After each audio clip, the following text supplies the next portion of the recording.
Slavery, Race, and Conquest argues that affairs in Latin America were very pertinent for the origins of the American Civil War, that most books only look at events in the United States.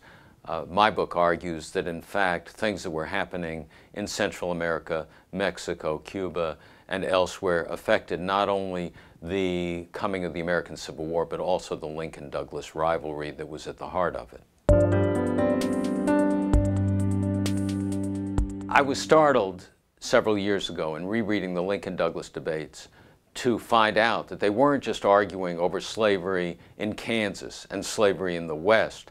They were also arguing over slavery in Cuba, slavery in Mexico, and that this was at the heart of their rivalry, that Lincoln kept avoiding Douglas's question of whether he would be willing to bring new territory from Latin America into the Union if it was slave territory, and Douglas kept demanding that he answer the question, and finally Lincoln was backed up against a wall and said, "No, if it comes to that, I'm against new territory." Stephen Douglas and Abraham Lincoln took almost diametrically opposite positions on American expansion. Douglas helped originate the term Monroe Doctrine. He was an extreme expansionist, maybe the most extreme territorial expansionist in America.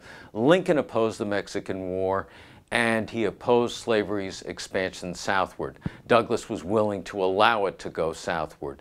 They collided over this question, and it helped cause the Civil War.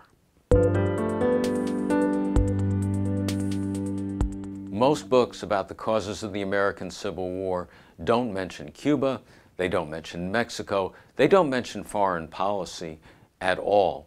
Slavery, Race, and Conquest in the Tropics does just the opposite.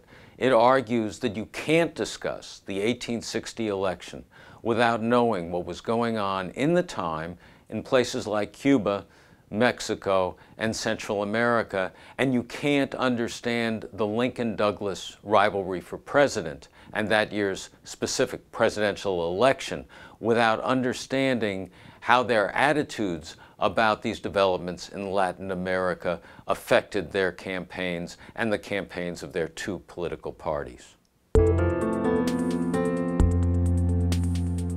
Lincoln used his new power as president-elect to try to block a proposal to save the Union at the last minute that would have allowed slavery's expansion into Latin America. No president had ever used his power in this way before.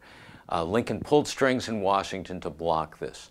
Then once he becomes president, Lincoln has his eyes on Latin America much more than standard accounts of the Civil War would have it.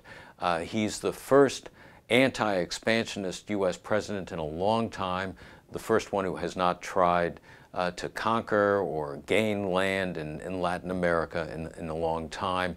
And he also has his eyes on Latin America because to Lincoln, Latin America is perhaps the magic formula for ending America's slavery and race problem and then ending the Civil War. If you colonize America's blacks in Latin America, perhaps you can make Northerners and Southerners give up the war and come together again, because blacks and slaves will no longer be at the heart of the American story.